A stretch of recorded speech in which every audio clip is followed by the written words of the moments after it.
नै जासिबाय जोङो 14 नं चिरां दुवार समष्टि हिसाबै जोङो मैयाहाय जायफ्रा गोरिब सुबुंफोर जि दानानै जाग्रा जायफोर सुबुंफोर दा बिथांमोननो जोङो मैयाहाय जोङो मोनब्रै Vcdc जेरै आस्राबारि रुनिखाता थाइखाजुरा खुंग्रिं बै Vcdcफ्राव जोङो बेबायदि खुन्दुं राननायनि जे बेबस्था बेखौ जों मैया खालामखांबाय। दिनैहाय नैथि साननि थाखाय दिनै जोङो मोनबा Vcdc जेरै हाथिसार देवस्रि सान्तिपुर थुक्राझार आरो बेंटल सेरफां बे मोनबा Vcdcआव दिनैहाय जोङो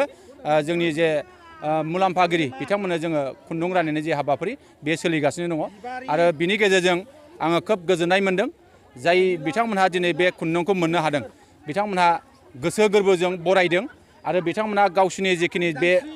खुन्दुंखौ जि दानानै गावसिनि इयुननि थाखाय मोजांनि थाखाय बाहायगोन बेखौ जोंनिसिम खोथा होदों आरो जोंनो रोजा रोजा साबायखर जासिदों।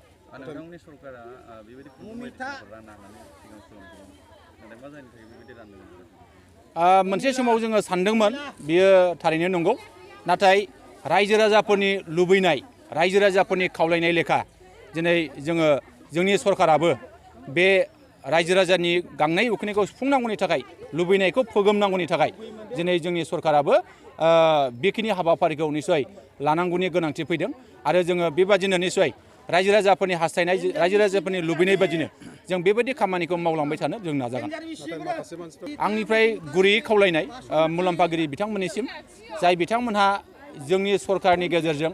बा जोंनि दोलोनि गेजेरजों जायफोरा दिनै बेबायदि खुन्दुं मोननो हाबाय बै खुन्दुं मोनगिरि बिथांमोनहा जाहाथे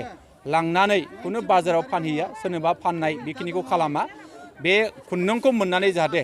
गावनो दानानै लायो आरो जोंनि जेखिनि हाबा हारिमु दानाय लुनायनि जे हारिमु बेखौ फोगोमनाय फुवारनाय फेजौनायाव निसय गाव गावनि दायित्वखौ बिबान लागोन आरो बेखौ मावफुंगोन होननानै आं मिजिं खालामो।